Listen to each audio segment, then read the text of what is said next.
They considered me too old for the position and that I wouldn't be able to carry out the duties that they required. Čia anksčiau iš viso žiūrėjo į mus kaip nežinau ką. Tai dabar jau čia daugiau jau priimtina tai. Anksčiau tai aišku, kad ne. When they look at the CVs, it's written nationality Indian, you know, I mean, I think they would, I don't know, maybe they rather prefer a UK national than a Indian. Homofobija yra toks dalykas, kuris egzistuoja dar Lietuvoje ir yra labai. Ir aš tikrai užjaučiu tuos jaunus žmonės, kurie auga tokioje visuomenėje. I was dismissed after 2 years on the grounds of religious and or political discrimination.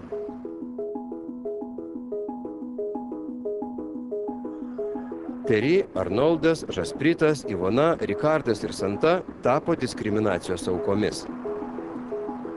Tai reiškia, kad tiek dėl jų amžiaus, lytinės orientacijos, invalidumo ar religijos, arba dėl keleto priežasčių, taip vadinamoji daugybinė diskriminacija, su jais buvo elgiamasi blogiau nei su bet kuriuo kitu asmeniu tokioje pačioje situacijoje. Nuo 2000 metų Europos direktyvos smerkia diskriminaciją užimtumo srityje. Rasinė diskriminacija taip pat smerkiama kitose visuomenės gyvenimo sferose, tokiose kaip galimybė įgyti prekių, gauti paslaugų arba išsilavinimą. Tačiau nepaisant visų šių pastangų, Europoje vis tiek susiduriama su diskriminacija.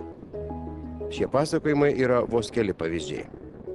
We have asked the Europeans whether they think there is discrimination.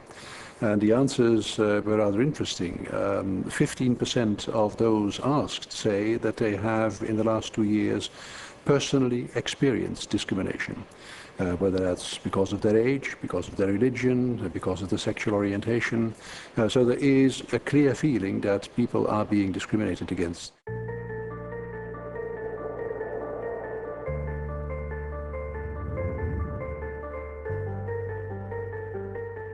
My name is Terry McCoy.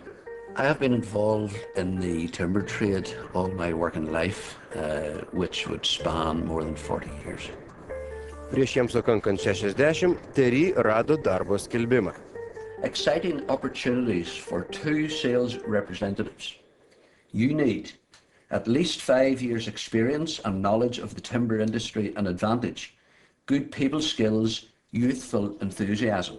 How do you do? Thanks for coming here. Thank you. Have a seat. I saw the ad in the paper, applied for it and subsequently interviewed, and very, very disappointed that I wasn't able to secure one of the positions. I feel that I didn't have probably enough years service to offer, being 60 years of age. And I felt that the position, both positions were offered to much younger candidates with much less experience.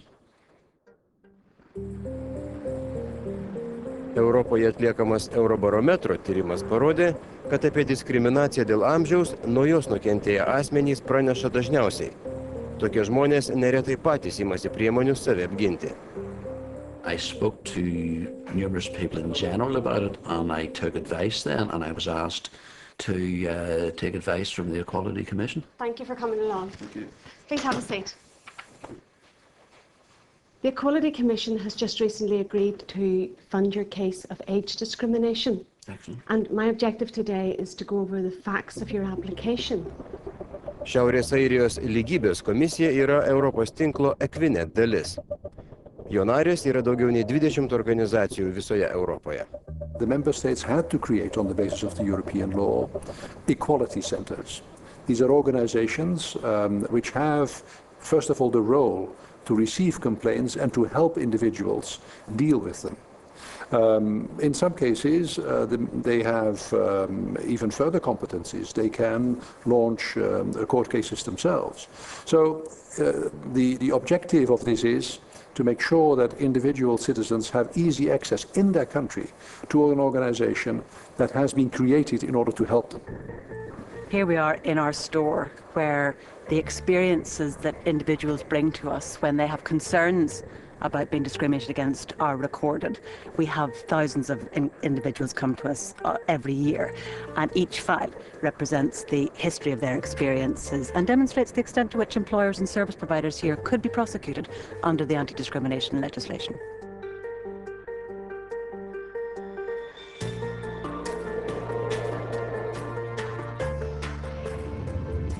Esame Jungtinėje karalystėje, kiek į šiaurę nuo Londono. Jaspreetas Singhas yra kilęs iš Indijos. Baigęs statybų vadybos studijas Oksforde, jis išsiuntė darbo anketas kelioms įmonėms. Thank you for your CV and covering letter concerning a position with our company.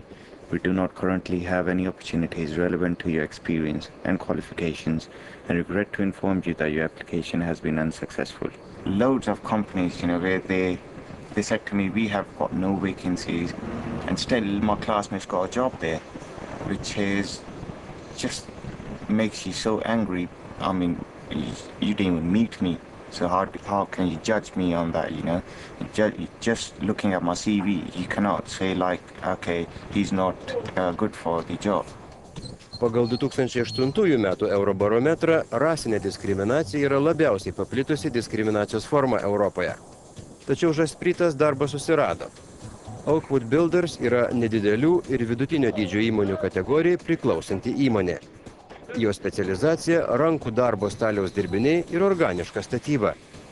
Norint įsidarbinti šioje bendrovėje, pagrindinis dėmesys skiriamas darbo kokybei. Timofeno bendrovėje dirba skirtingos kilmės darbuotojai. Having a diverse workforce has a big advantage because we can getting all different ideas coming through, having people from different cultures, I think gives us a market edge because we think differently. It gives us an opportunity to do things differently. Deja, naujausio Eurobarometro tyrimo duomenimis pagrindiniai atrankos kriterijai yra darbo ieškančio asmens išvaizda, amžius ir kilmė. Tačiau Briuselyje įsikūrusi Europos amatų interesams atstovaujanti darbdavių organizacija pabrėžia, jog nedidelės ir vidutinio dydžio įmonės turi būti diversifikuotos.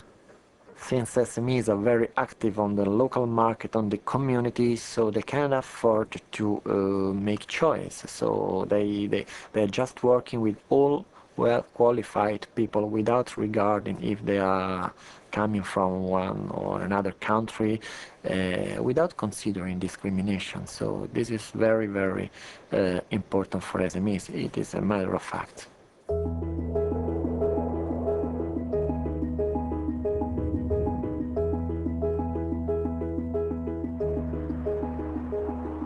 Diskriminacijos apraiškų aptinkama visuose visuomenės lygmenyse.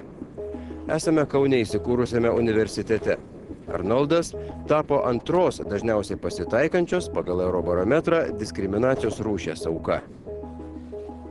Mes esame Vytauto didžiojo universiteto socialinių mokslų fakulteto sociologijos katedros auditorijoje, kurią kažkada aš dėsčiau, bet pastarosius metus aš jau nedėstau ir šį semestrą man tiesiog buvo neleista dėstyti.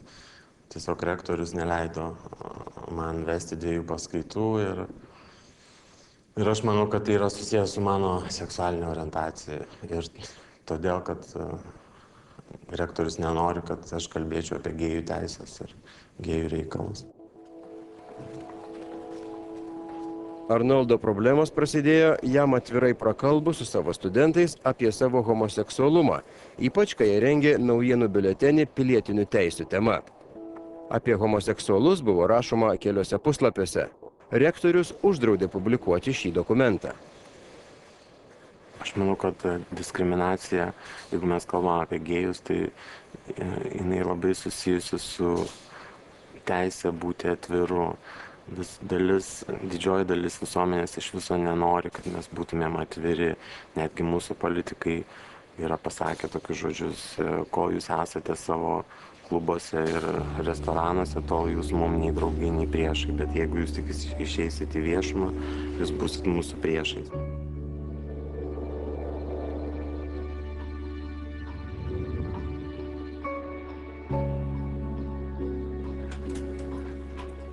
Tačiau kai kuriais aspektais padėtis taisosi. Ivona yra neįgali nuo gimimo. Ji